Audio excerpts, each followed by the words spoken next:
I didn't co-sign for a dime, I said, as the new car beeped open, and my daughter-in-law's face shattered like glass. Inside the trunk was a file she thought she'd burned. The police weren't here yet, but they were on their way from a call I placed 6 months ago. Before you understand why I was smiling while she screamed, "How could you do this to me?" Let's go back to the moment I let family walk through my door. My name is Lorraine Mercer. I am 62 years old, and for 34 of those years, I filed away the lives of other people at the Harborfield Records office. I know paper. I know that paper doesn't forget, and it doesn't lie. Which is why I was enjoying the view in the parking lot of Ridgeline Motors. Cara Whitfield, my daughter-in-law, was not enjoying the view. Her face, usually so composed and sharp, was crumbling. Real, ugly tears streamed down her cheeks, washing away the carefully applied foundation. "How could you do this to me?" she wailed. The sound was thin and sharp in the bright afternoon air. I just pressed the fob again. The new sedan gave another cheerful beep. "I told you, Cara, I didn't co-sign for a dime. This car was purchased with cash, my name. My son, Daniel, stood beside her, frozen. He looked like a man who had just walked into the wrong room. In his left hand, he was clutching a sheaf of credit applications, the ones he and Cara had so patiently helped me fill out last week. He thought he was helping me secure a loan. He thought he was the one in control of my finances. Cara's shriek cut through his paralysis. "You ruined my loan application." And there it was, the slip. The admission I had been waiting 6 months to hear. She hadn't been applying with me. She had been applying as me. "Did I asked, keeping my voice level. I walked to the back of the car and pressed the button for the trunk. It opened with a smooth, expensive hiss. Daniel and Cara stared. The trunk wasn't empty.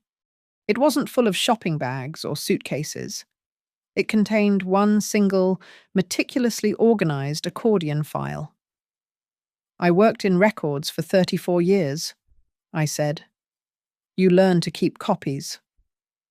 I lifted the file. I didn't even need to open it. I had memorized the tabs. This tab, that's the time-stamped log from my firewall showing unauthorized IP access to my desktop, starting 5 months and 2 weeks ago. This one, I tapped the next one. Screenshots of you, Cara, in my bedroom, photographing my savings bonds and my tax returns with your phone. The mini camera was a surprisingly good investment. Daniel flinched. He looked at his wife. She had stopped crying and was just staring at the file with pure, distilled hatred. "Oh, and this," I said, pulling out the top document. "This is my favorite. This is the copy of the beneficiary change request you filed online for my life insurance policy. The one Bay and Birchbank flagged and called me to verify. You tried to change it from Daniel to yourself." Out of the corner of my eye, I saw the young salesman who had sold me the car. He was standing near the showroom doors, whispering urgently into his phone, probably calling security. It didn't matter. I glanced up at the small, blinking red light on my new dashcam. I had turned the audio recording on the moment I saw them pull into the lot. "You spied on me," Cara whispered, her voice hoarse. "In my own house, I call that pest control," I replied. I closed the trunk, the sound final. "Why don't you both get in? We can talk." They just stared at me. "Go on," I said, gesturing to the back seat. "We have a few minutes. We're just waiting for someone." Daniel finally spoke. "Who, Mum? Who is coming?" I looked at my son, the boy I had raised, now a hollowed-out man standing next to the woman who had tried to gut my life. "Just an old friend," I said. "My lawyer." I settled into the driver's seat, the new leather smelling of opportunity and solvent. I looked at them through the open door, two figures frozen on the asphalt. "This story," I said, adjusting the mirror, "started 6 months ago, back when I still believed home was the safest place to be. 6 months ago. My house on Maple Ridge was quiet. It's a simple 3-bedroom ranch, the kind they built everywhere in the 1970s. But it was mine. It had been my fortress of solitude for 7 years, ever since Robert passed. The silence that was deafening at first had become a companion. My life was governed by small, predictable comforts. The smell of coffee brewing at exactly 6 a.m., the mindless chatter of afternoon game shows filling the empty living room. In the evenings, the soft, rhythmic click of knitting needles as I worked on blankets for the church bazaar. It was a small life, but it was orderly. It was a routine that built the illusion of peace, a firewall against the chaos of loss. Then the telephone rang on a Wednesday afternoon, right in the middle of the final jackpot round. It was Daniel. His voice was strained, stretched thin. "Mum, hey, listen, we've hit a snag."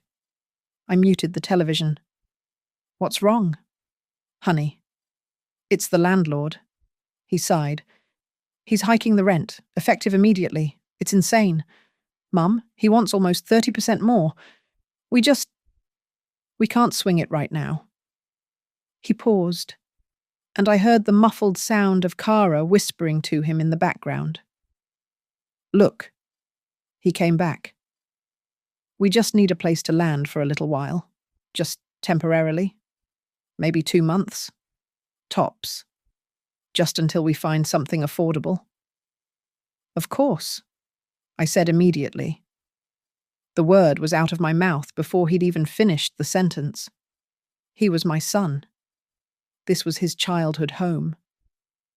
"There's plenty of room." They arrived 3 days later, pulling up in a rented U-Haul trailer that looked far too large for a 2-month stay. Kara got out first. She always moved like she was in a hurry to get somewhere better. "Lorraine," she chirped, leaning in. She never called me Mom. She aimed a kiss at my cheek.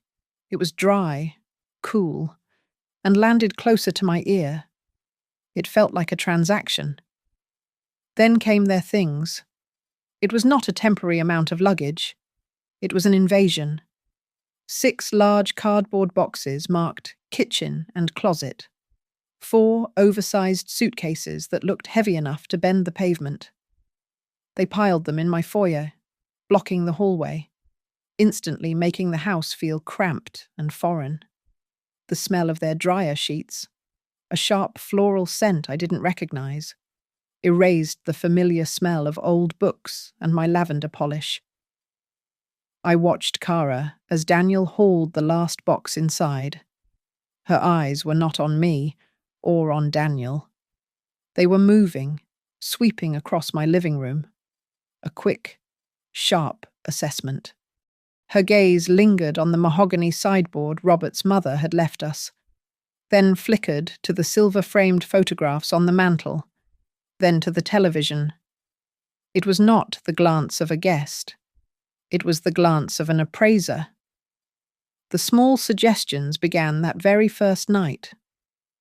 "Do you always have the television volume up this high?" "Lorraine, it's just a little sharp."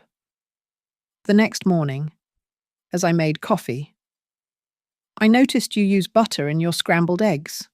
Have you tried olive oil? It's so much better for your cholesterol."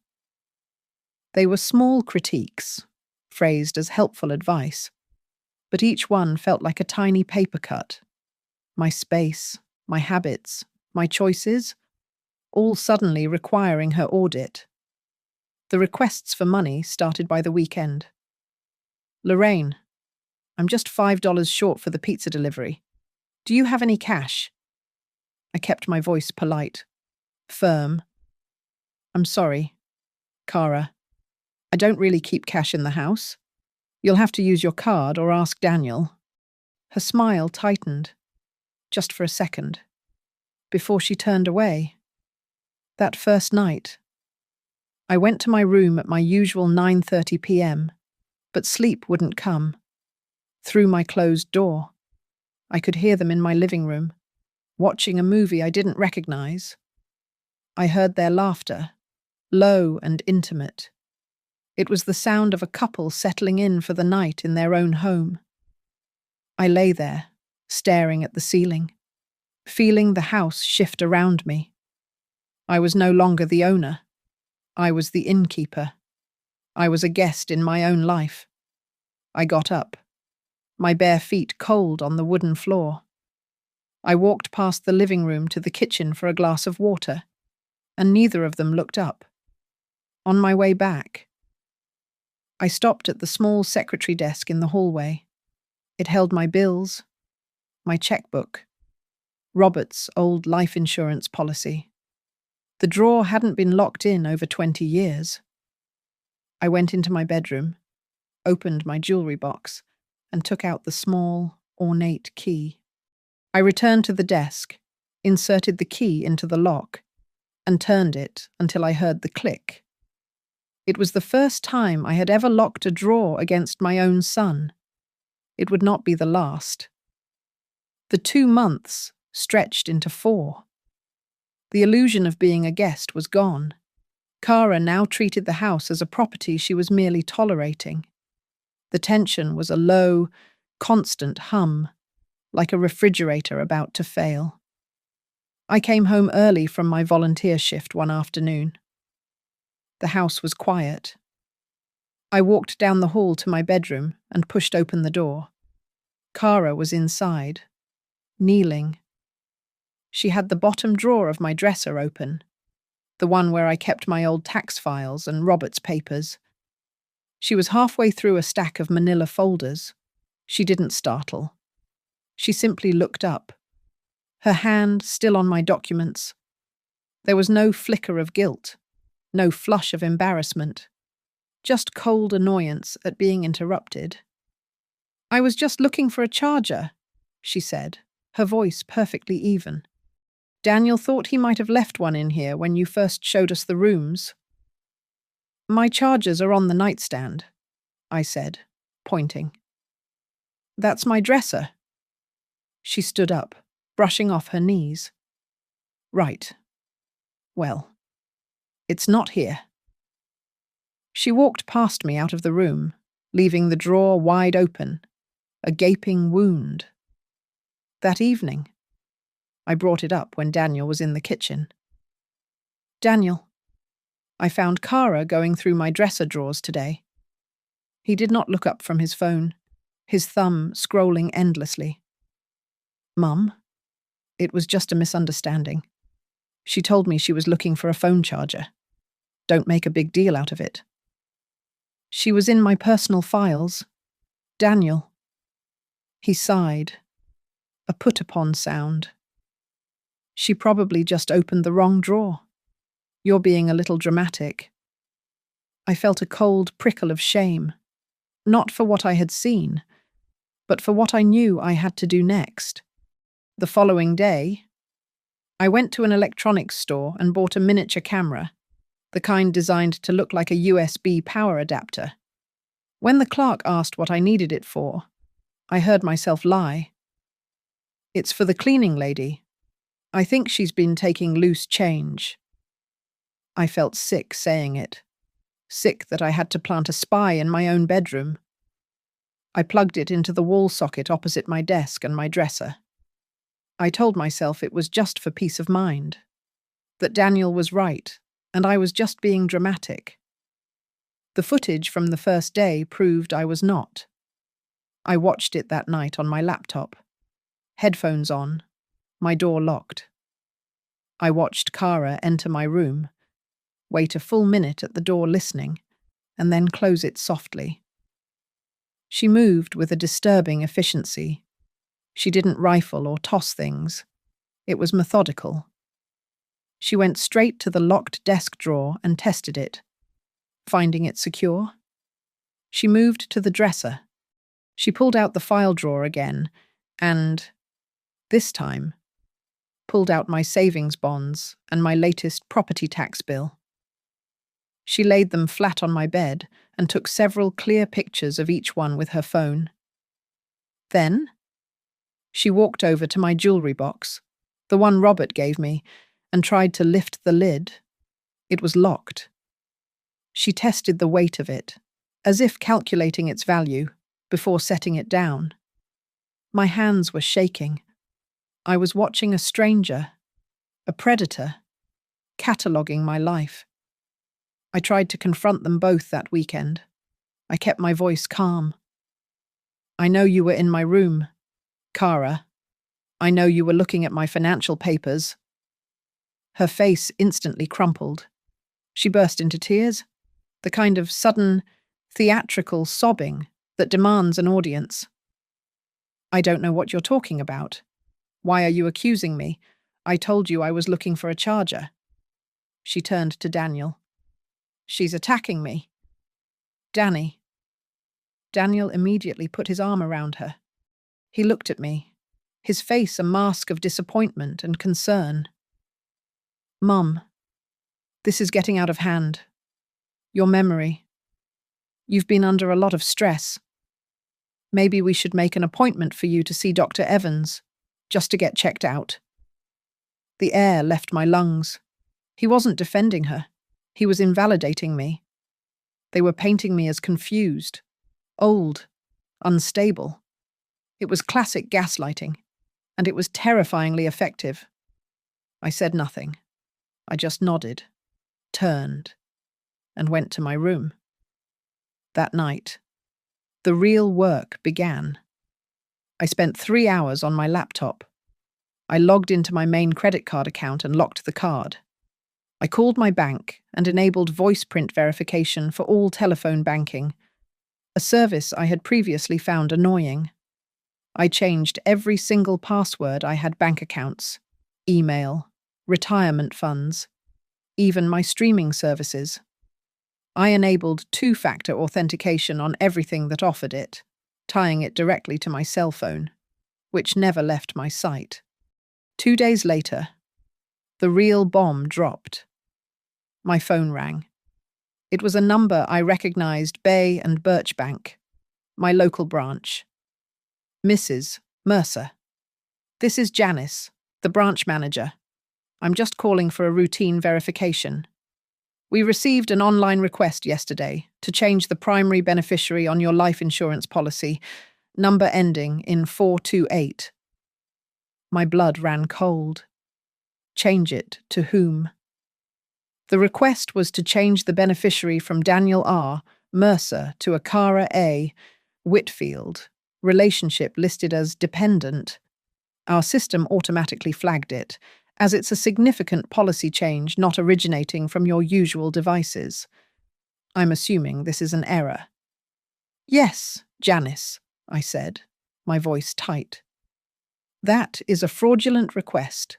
Please deny it and lock the account from all online changes immediately. I will come in tomorrow. Of course, Mrs. Mercer. She paused. One other thing. We also noted an email access attempt on your connected savings account from an IP address that doesn't match your home.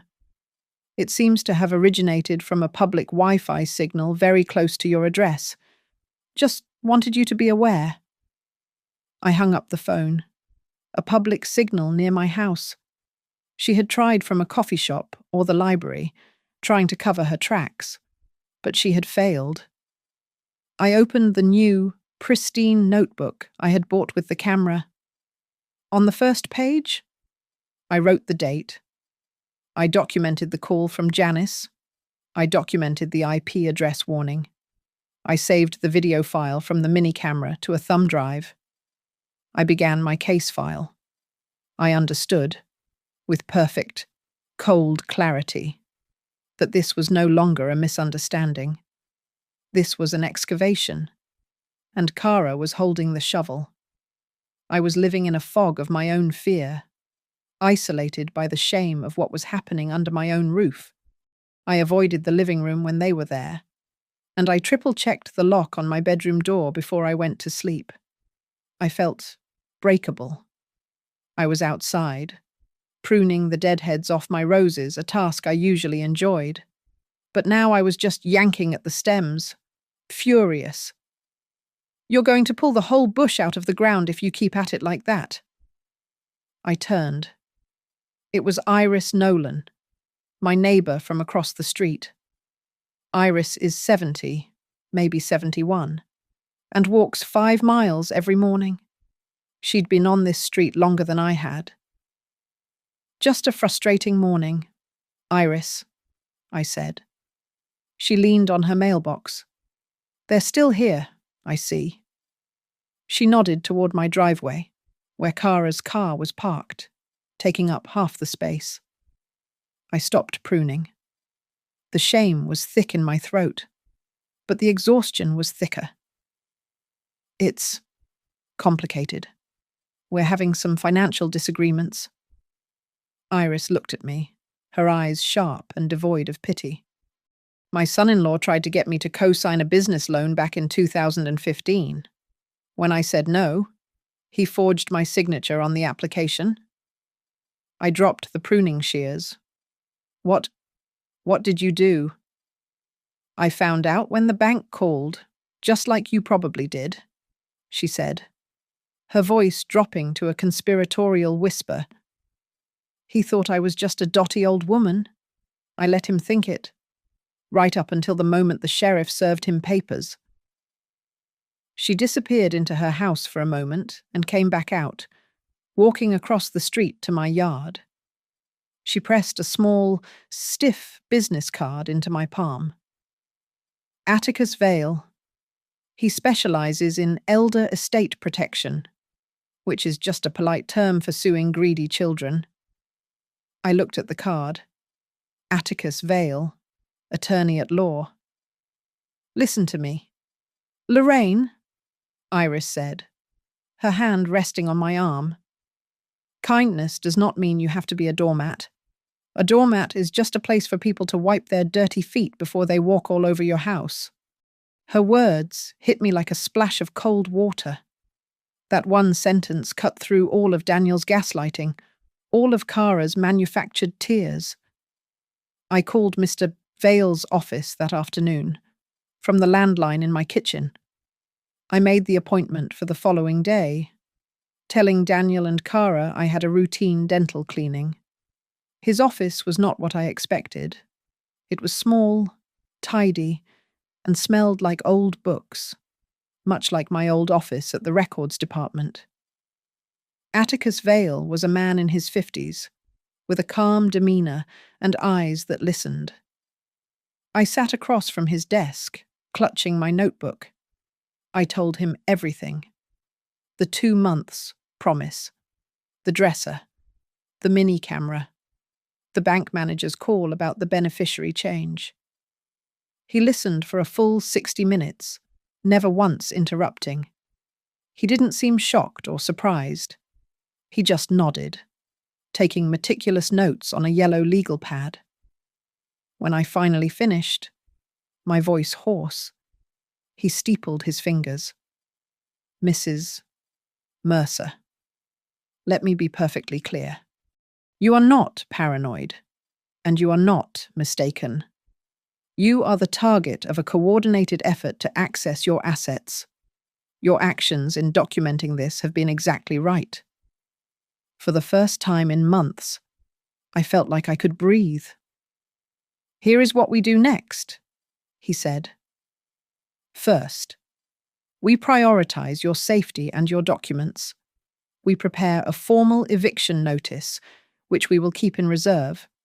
We do not deploy it until you are ready, or until they force your hand."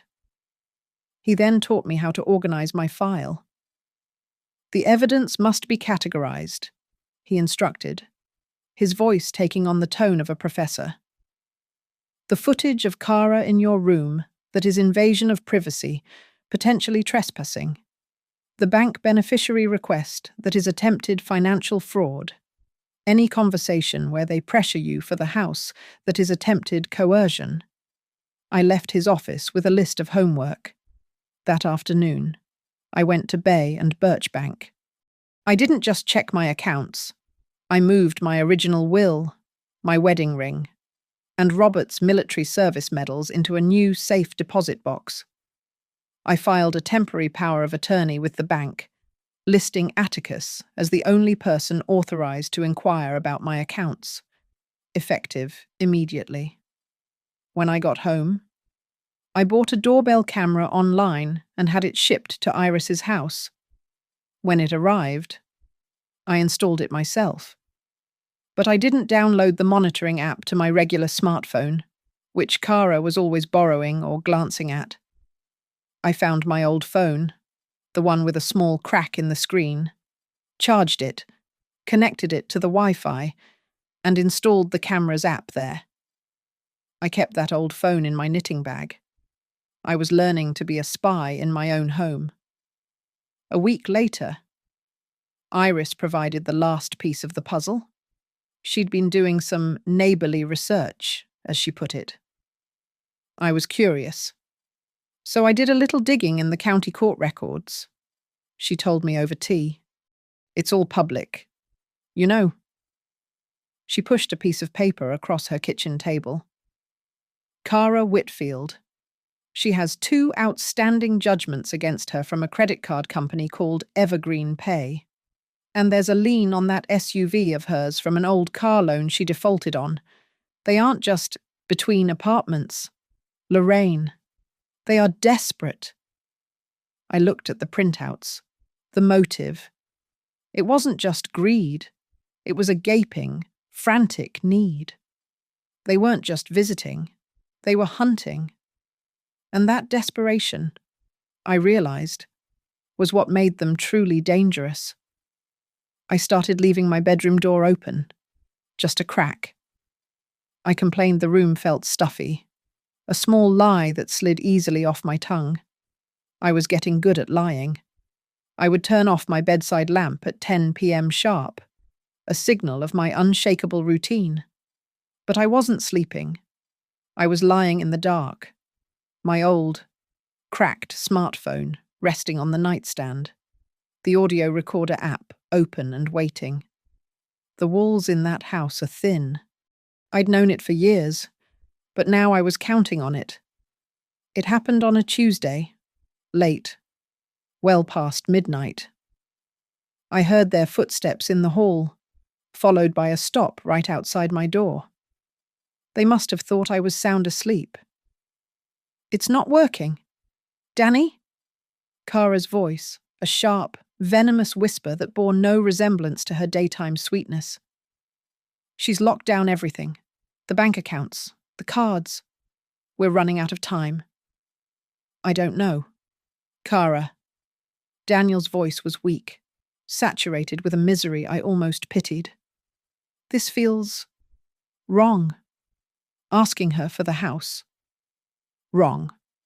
What's wrong is that we're about to be sued by Evergreen Pay for $30,000, and she's sitting on $500,000 in equity. We have to make her sign the house over. We sell it. We pay the debts. We start fresh. It's the only way. She'll never agree, Daniel mumbled. She's not stupid. There was a pause, and Kara's next words sliced through the dark and landed straight in my chest. Then we'll find a way to make her, pressure her. Honestly, Danny, how much longer does she have left? Anyway, the question hung in the hallway. It wasn't about my health. It was an inventory query. I was a line item, an obstacle with a deteriorating lifespan. I heard Daniel mutter something indistinct, and their footsteps moved away. The app on my phone quietly saved the audio file. I did not stay in bed. I sat bolt upright, the blankets falling away. The cold rage that washed over me was so pure it was almost calming. The fear was gone. The confusion was gone. I was no longer a mother wondering why. I was a woman holding a map of the battlefield. I would not be a victim, and I would not be an inheritance they cashed in early. The next morning, Daniel cornered me while I was making coffee. He leaned against the counter, attempting a look of earnest, son-like concern. "Mum, Cara and I were talking, and we're worried about your future. You being here all alone. If you fell, or if something happened, it would be so much safer for you if you added me to the deed of the house, just for protection. That way, I can help manage the property. You know? Take care of the big decisions for you." I poured my coffee, watching the black liquid fill the mug. I looked directly at him, seeing the puppet, hearing Cara's voice from the recording. "No. Daniel?" He blinked. "No, Mum. I'm just trying to help." "The answer is no," I said, my voice flat and final. "I will not be adding anyone to the deed of my house. This discussion is over." He recoiled as if I'd slapped him and retreated. He reported his failure to Cara. An hour later, she stormed into the kitchen. The mask of the concerned daughter-in-law was gone, burned away by her fury. Her face was pale and pinched. "You are unbelievably selfish," she hissed. "Do you know that we are trying to help you secure your future, and you're hoarding everything like a dragon? Daniel is your son. What is wrong with you? You won't even give us your PIN for the grocery card. You owe us that much." "I don't owe you anything, Cara," I said, sipping my coffee.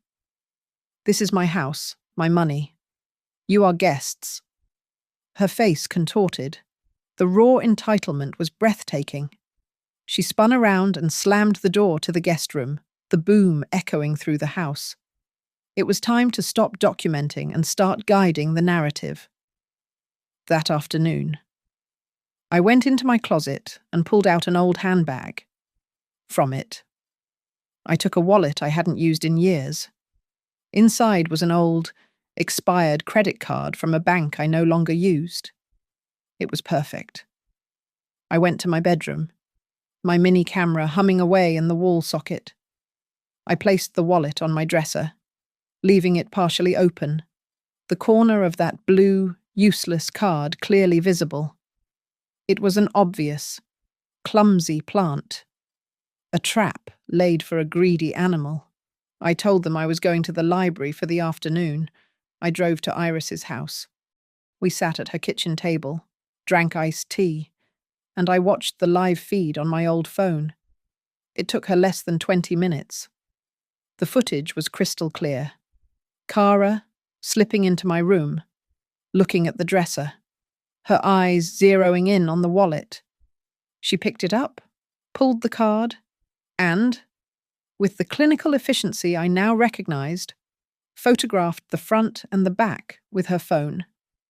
She put it back, exactly as she found it, and left.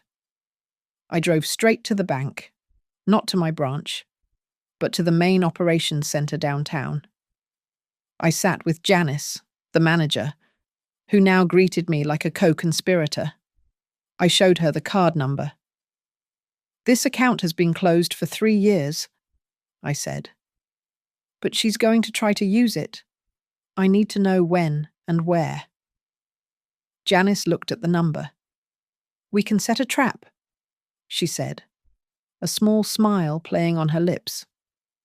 "I'll put a special alert on this number. Any attempted transaction, of any amount, will be automatically declined. And the system will send an immediate high-priority alert to my terminal, noting the vendor, the location, and the exact amount." I thought she'd try something small. A test purchase. $50 at the grocery store, $60 for gas. The alert came 2 days later. I was at home, knitting, when the email from Janice hit my old phone. Cara hadn't tried to buy food. She hadn't tried to pay a bill. She had tried to buy a designer handbag from Mason and V, the most expensive luxury boutique in the city.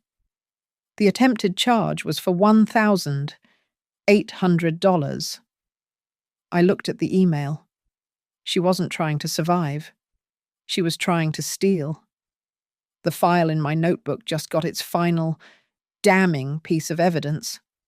I sat in my armchair, the one Robert always favoured, and I waited. The knitting in my lap was just a prop, my hands perfectly still. It was 4:30 in the afternoon. At 4:35, my landline rang. I looked at the caller ID Daniel. I tilted my head, listening to the electronic shrill, and let it ring. It stopped. I counted to 60. At 4:37, it rang again. Daniel? I let it ring, watching the dust motes dance in the shaft of late afternoon sun. It stopped. At 4:39, a third call. This time. The ringing sounded frantic, as if the phone itself was desperate. I let it go to voicemail. The silence that followed was heavy and short. 10 seconds later, the front door crashed open, slamming against the entry wall hard enough to rattle the framed photos. The storm had arrived. Daniel burst into the living room, his face a blotchy, furious red. He was vibrating with a panic I hadn't seen in him since he was a teenager. Cara was right behind him, but she was already deep into her performance. She was weeping, her hands covering her face, her shoulders heaving in dramatic, gulping sobs. "I have never," she wailed, collapsing onto my sofa, "ever been so humiliated in my entire life." They looked at me like I was a thief. They declined the card right in front of the entire store. Daniel waved his cell phone at me like a weapon. "Mum, what is going on?" Cara just tried to buy something, and the card was declined. They flagged it. They said it was fraudulent. What did you do? I set my knitting needles down carefully in the basket beside me. I looked at Daniel, his chest heaving, and then at Cara, whose sobs sounded rehearsed. I kept my voice perfectly, dangerously calm.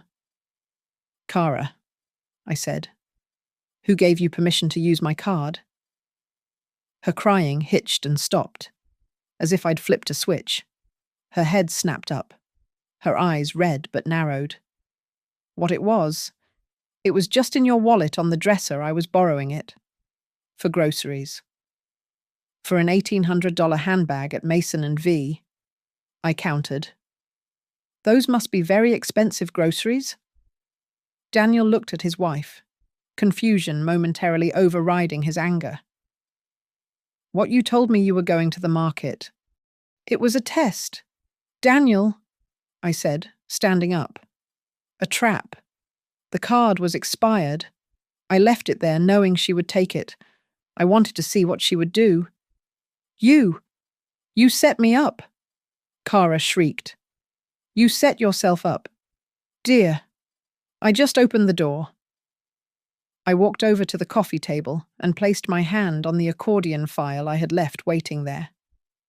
"I know everything." "You don't know anything." "I know," I said, opening the file. "About the mini camera I installed in my bedroom, after I caught you searching my dresser." The colour drained from her face. "I have the video footage. Cara, several files. In fact, I have the video of you photographing my tax returns and my savings bonds. I have the video of you trying to open my jewellery box. And I have a very clear, high-definition video from 2 days ago of you stealing that expired card from my wallet." Daniel staggered back, as if the words had physically hit him. "Cara, you were going through her things. She spied on me. Kara screamed, finding a new target. She pointed a shaking finger at me. That's illegal. You filmed me. You can't do that. I can, I said flatly. It was my bedroom. In my house. I am allowed to protect my private property from a person who is actively trying to defraud me. And speaking of fraud, I pulled out the next document. I have the printed log from Bay and Birchbank, time-stamped, documenting your online attempt to change the beneficiary of my life insurance policy to your own name. That was the one that broke Daniel. He didn't yell. He just deflated. You don't understand, he whispered, his voice cracking. You don't understand the pressure, the debts. I understand you lied to me, both of you. It's not just the rent. Mum, he finally shouted, the desperation pouring out of him. It's everything. The cards, the old loan. It's $61,400. The number was new. Iris had mentioned 30,000. This was double. This was a hole they could never climb out of. Daniel, my son, gassed out and overwhelmed, sank onto the ottoman and buried his face in his hands, his shoulders shaking. I looked at the two of them, the exposed narcissist and the broken man she had hollowed out. I have an appointment with my lawyer, Atticus Vale, tomorrow morning at 9 a.m., I announced. The room was deathly quiet. Everything I have is in this file. The videos, the audio recordings from the hallway, the bank logs, the IP address from the library. It is a complete case file, and he is ready to file it. I stood tall. So you have two choices. Option 1. You pack your bags, all 6 boxes and 4 suitcases, and you are gone by noon tomorrow. If you do, I will not pursue criminal charges. I will let you walk away. I paused. Option 2. You stay. You argue. You call me a liar. And tomorrow, Mr. Vale and I will hand this entire file to the Maple Ridge Police. You will face charges for identity theft, conspiracy to commit fraud, and trespassing. The choice is yours. Leave or face the law. Daniel was too wrecked to speak. But Kara. I saw the calculations flashing in her eyes. She was furious. You can't. She spat. You'll ruin us. We just need help. That new car loan application needs a co-signer, and your credit is the only way to get it approved. She froze. Her hand flew to her mouth, but the words were already out, hanging in the dead air of my living room. A new car loan. So the handbag was just an impulse. This was the real plan. They weren't just trying to pay old debts. They were trying to acquire new ones. In my name. I looked at her, and for the first time, I almost smiled.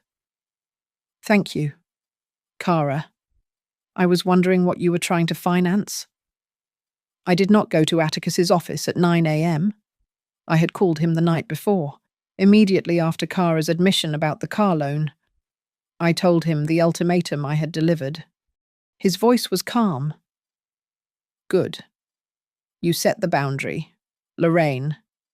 Now I will enforce it. I'll be there at noon. Just be ready. I spent the morning in a house thick with a poisonous silence. I heard them arguing in whispers behind their closed door. I heard drawers slamming, but I did not hear the sound of suitcases zipping or a truck being called. They were digging in. They were calling my bluff. At 5 minutes to 12, I was sitting in the living room, in my husband's armchair. The accordion file was on my lap. They were sitting opposite me on the sofa, Kara glaring, Daniel looking pale and sick. At 12 o'clock precisely, the new doorbell camera buzzed on my old phone.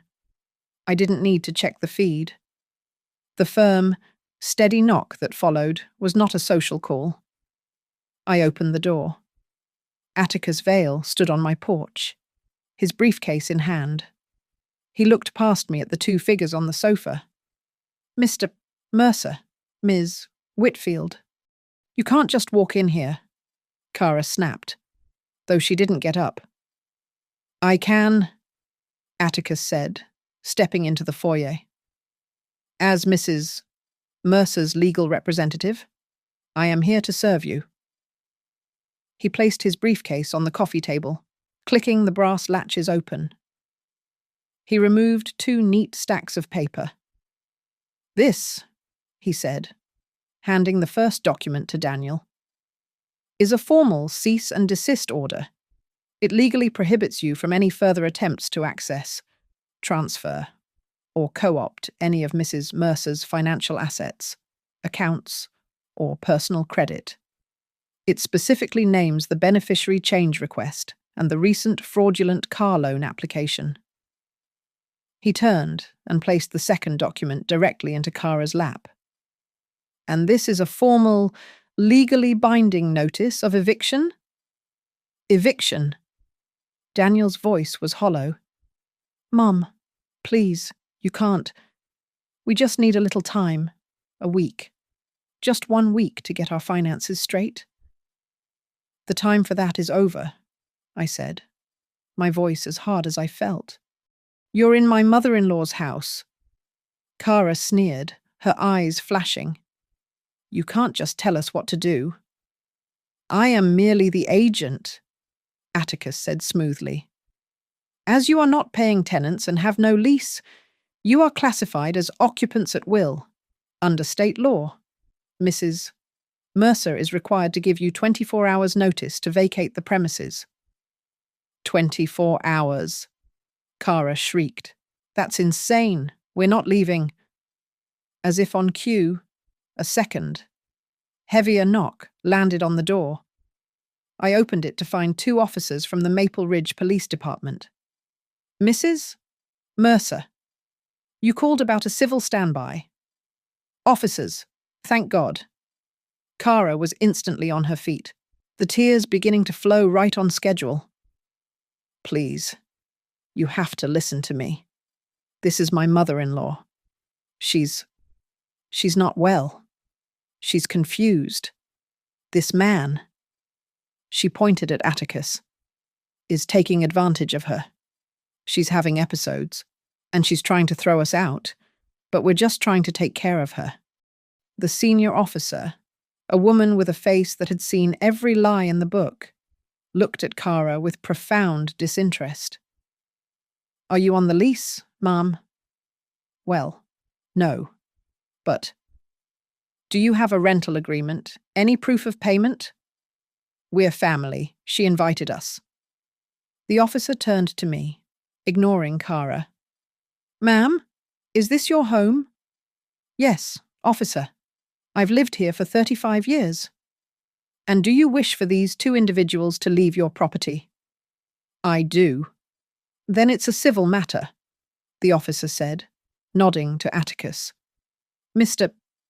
Vale, has the notice been served?" "It has," Atticus replied. The officer turned back to Daniel and Kara. "This officer and I are here to make an official report that you have been legally served. You are not being charged with a crime at this moment. You are being notified. You have 24 hours. Atticus placed one final signature page on the heavy oak dining table. The table where I had served Daniel 3 decades of Thanksgiving dinners. "Lorraine, I need you to sign here, acknowledging the notice was delivered in the presence of these officers." I stood up and walked to the table. I picked up the pen. My hand, I was interested to see, was trembling slightly. It was not fear. It was the release of 6 months of compressed rage. I pressed the pen to the line, and my signature was steady, dark, and final. "You have until 5 p.m. tomorrow," the officer said to Daniel. We will return at that time. If you are still on the property, you will be trespassing, and we will remove you. Is that clear? Daniel, his face grey, could only nod. Kara was silent, her face a mask of pure hate. The officers left. Atticus packed his briefcase. He walked me to the door.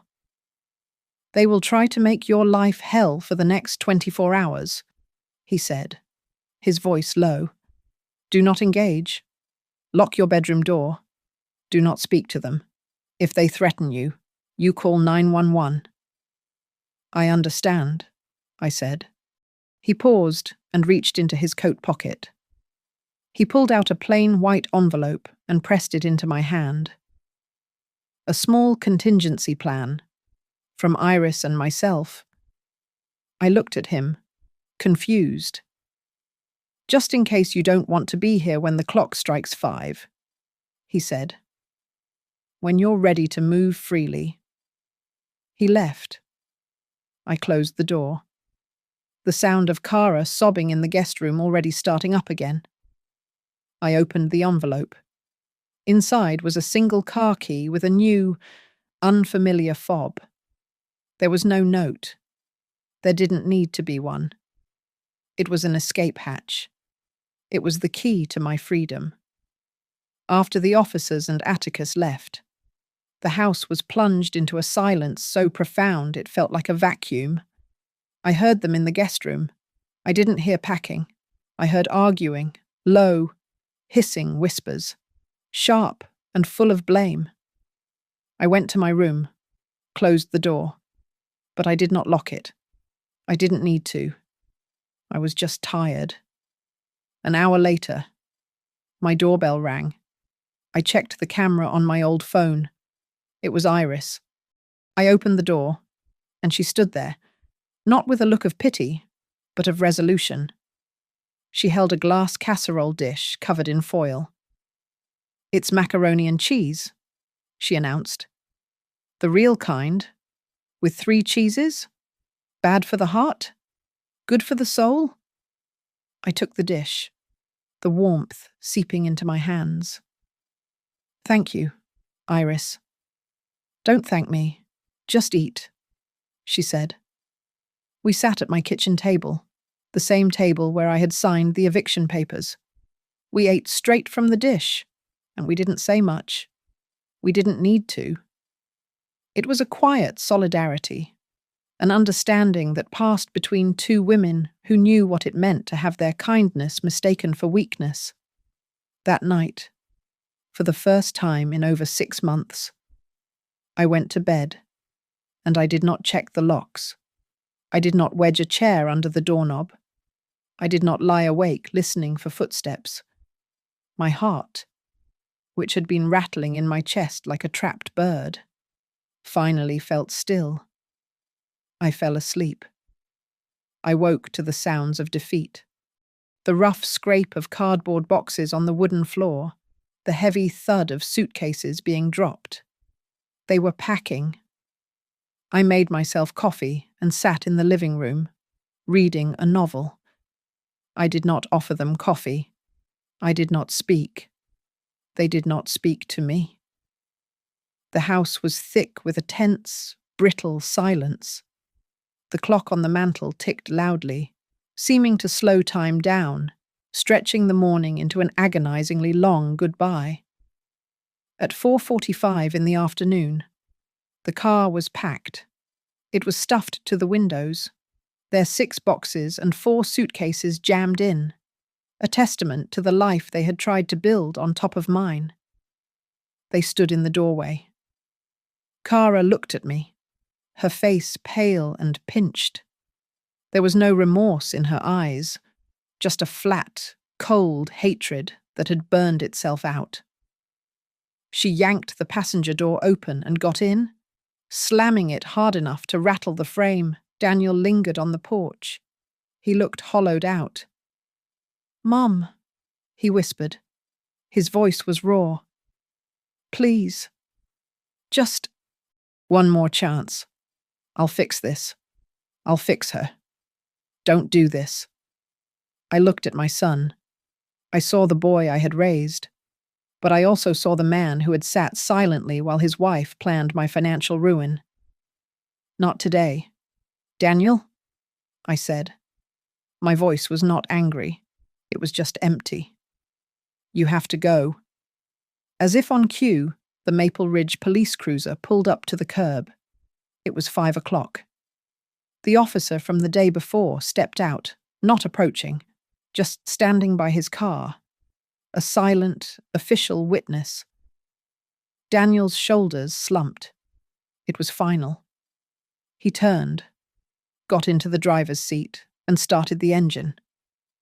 At 5:45, I was still standing at my window. I watched them drive down the street. I watched the car reach the corner of Maple Ridge, the brake lights flashing once. And then it turned and was gone. The police officer gave me a brief nod, got back in his car, and drove away. I closed my front door. The house was silent, but it wasn't the lonely silence of widowhood. It was a clean silence, the sound of a room that has been scrubbed, of air that is new. The following week was a resurrection. I called Atticus, and we updated my will. I went to the bank and sealed my safe deposit box. I scrubbed the guest room, and I donated the mattress they had used. And on Thursday, I drove to the community centre and signed up for the senior ballroom dancing club, something I had meant to do for a year, that weekend. I walked through my living room, the sun streaming in. I opened every window, letting the cool autumn air sweep through the house, clearing out the last ghosts. It felt as though I was escaping a long confinement. Several weeks later, I was clearing out old voicemails. There was one from an unknown number. I almost deleted it, but I pressed play. Mum, it's Daniel. I'm in therapy. I'm in a program. And I left her. I left Kara. I'm calling to say that. I'm not asking for anything. The line clicked. I listened to the message once, then I deleted it. It was, perhaps, a seed of redemption, but I was no longer tending his garden. I was finally, at 62, tending my own. I thought the silence was the end of it. I thought Daniel's voicemail, that small, cracked seed of an apology, was the final word. I was wrong. The battle was over, but Kara hadn't surrendered the war. Atticus called me 3 weeks after they left. His voice was all business. Lorraine, she's tried again. I sat down. What did she do? She's more brazen than I thought, Atticus said, a note of grim respect in his voice. She didn't just try to use your data. She walked into Ridgeline Motors, the same dealership from your contingency plan, and applied for a new car loan. In your name. She was attempting to leverage your credit and your age to get the retired senior interest rate, which is about 3% lower than average. How could she? My credit is locked. She had the old data she'd photographed, he explained. But the system flagged the discrepancy. The sales manager, a sharp young man, put her on a recorded voice verification line to confirm details with the bank. When he compared the voice on the phone to the file, he knew it wasn't the same 62-year-old woman. He put her on hold and called my office, since my name is now attached to all your financial alerts. My first instinct was pure, hot rage. To call the police, to have her arrested at the dealership. But then, the quiet, methodical part of me, the archivist, took over. A quick prosecution might fail. Kara would cry. She would lie. She would say I was a vindictive old woman. No, I didn't want a messy fight. I wanted a checkmate. Don't have him stop her, I said. my voice surprising me with its coldness. Not yet. I want her to think she's getting away with it. I want a complete file. I want to block every path so she can never, ever do this again. I was hoping you'd say that. Atticus said. We'll let the application proceed just far enough to be undeniable fraud. In the meantime, I am implementing a permanent fraud alert with all 3 credit bureaus Experian, TransUnion, and Equifax. Nothing will be borrowed in your name, ever, without a direct verbal password from you, to me, or to the bank. We are building a fortress. After I hung up, I felt the old tremor in my hands, the anger, the violation, the lingering maternal sadness over Daniel's message mixed with the fury at Kara's persistence. I was telling Iris about it later, over the fence. She just won't stop. Iris Nolan clipped a dead rose and looked at me, her eyes clear. Of course she won't. Vultures don't stop just because the meal walks away. You have to show them it's not dead. She pointed the shears at me. You've spent 6 months defending yourself, Lorraine. Now it's time to go on the offense. Not with lawyers, not with police, with your life. It's time to treat yourself to something that makes it clear to them, and to yourself, that the power has changed hands for good.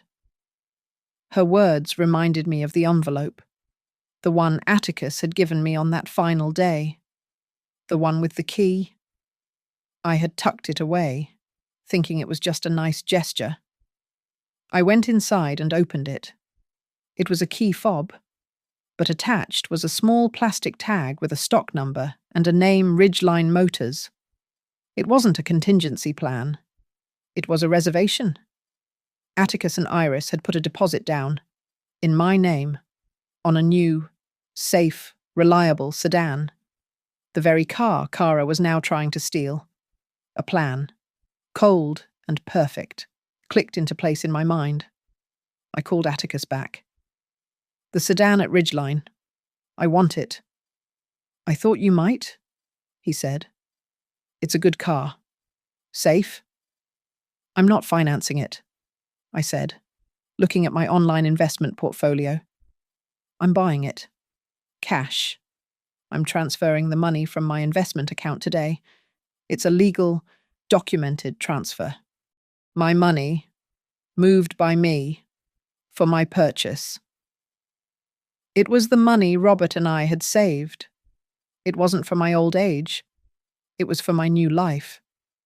This wasn't just a purchase. It was an act of reclamation. I was taking the very thing Kara was trying to steal and buying it with the money she would never touch. I'll handle the paperwork, Atticus said. And Lorraine? The sales manager at Ridgeline is very impressed with you. He's already agreed to be a witness if it ever comes to that. Every call, every application, every voice log from Kara's attempt. It's all being entered into your file. The trap is set. I hung up and looked at the key in my hand. The final piece of the puzzle was about to slide into place. We are back in the parking lot of Ridgeline Motors. I had just signed the last of the cash payment papers. The salesman, the nice young man Atticus had spoken to, handed me the fob with a warm smile. Congratulations, Mrs. Mercer. I walked out into the bright, crisp afternoon, toward my car, and just as Atticus had anticipated, they were there. Daniel and Kara were standing near the showroom doors, looking stunned. The sales manager they had been dealing with, a different one, was standing near them, wringing his hands. They had obviously just been told their fraudulent loan application was denied. I saw them. I did not wave. I walked straight to my new silver sedan. I pressed the button on the fob. The car let out a cheerful, high-pitched beep-beep, the lights flashing in welcome. That sound was what broke her. Kara's head whipped around. Her face, which had been pale with confusion, twisted into a mask of pure, unadulterated rage. She marched toward me, her heels clicking on the asphalt. Daniel, looking pale and sick, trailed uselessly behind her. "How could you do this to me?" she shrieked, the sound thin and ugly in the open air. And there it was, the confirmation. I turned to face her, letting the key fob dangle from my index finger. How could I do what? Kara, buy a car. You, she sputtered, pointing a shaking finger. You blocked it. I was approved. The manager just told me my application was declined. He said a fraud alert was placed on the account. On my loan. You did this. She didn't just admit it. She shouted it. The sales manager winced. The dealership's security guard, who had been quietly watching from the door, took 2 steps closer. I didn't co-sign for a dime, I said, my voice carrying clearly in the quiet lot. The fraud alert was placed because you, Kara, have repeatedly tried to steal my identity. You're a senile old liar, she screamed. Am I? I walked to the back of the car and pressed the button. The trunk opened with a soft, expensive sigh.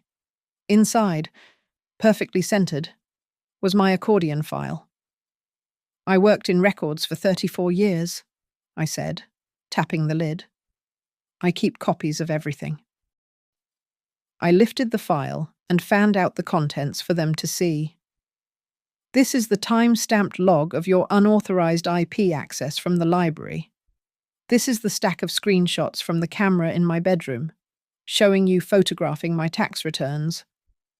This, I pulled it out, is the bank's official report of your attempt to change my life insurance beneficiary.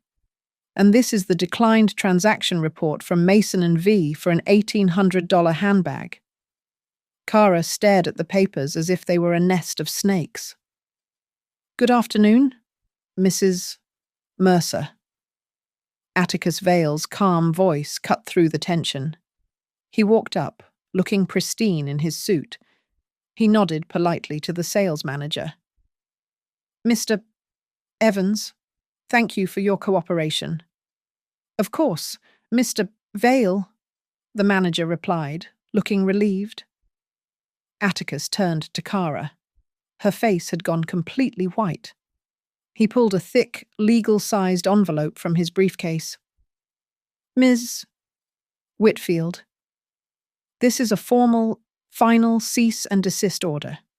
It details your multiple fraudulent attempts to acquire loans and assets using Mrs. Mercer's credentials, including the application you filed at this dealership. It warns you, in no uncertain terms, that any further contact, any further attempt to use Mrs. Mercer's data for any reason, will result in immediate criminal prosecution. The security guard stepped forward then, addressing Atticus. Sir, I can confirm Ms. Whitfield was the individual who filed the fraudulent application. We have her on our internal security footage from yesterday, and she signed the initial papers. We are happy to provide those copies to you. It was a complete, perfect, airtight cage. Kara had no words. There were no more tears, no more performances. She was just a cornered animal, exposed in the bright sunlight. Daniel finally moved. He looked at me, his face utterly broken, his eyes red. Mum, he whispered. It was the plea of a little boy. I looked at my son. The anger I had felt for months was gone. All that was left was a deep, profound pity. When you are truly healed, Daniel, I said, my voice soft but firm, when you have done the work, and you truly understand what you did, you come and knock on my door with clean hands, but not today. I turned away from them. I got into my car. The smell was of new leather and fresh starts. I started the engine. It was quiet and strong. I put the car in drive. I did not look back. I pulled out of the parking spot, lowered the driver's side window, and let the cool air whip my grey hair across my face. I turned on the radio, and an old song came on, one Robert and I used to dance to in the kitchen. I drove out onto the main road, heading toward the highway. I wasn't running away from the past. I was just finally driving into my present. My phone buzzed in my purse. I knew it was Atticus. I checked it later, at a red light. The fraud alert is now permanent. They can't touch you. If they ever try again, we prosecute. I put the phone down. People ask me what I learned from all this. I learned that being a mother does not mean you have to live as a sacrifice for other people's mistakes. I learned that a boundary is not an act of aggression. It is an act of self-preservation. It is the greatest and hardest gift I have ever given myself. Thank you so much for listening to my story. I'm curious, where in the world are you listening from today? Please let me know in the comments below. I'd love to hear your thoughts on what happened. And if you enjoyed this story, please subscribe to Grandma's Family Diary, like this video, and give that hype button a press. It really helps these stories reach more people who need to hear them.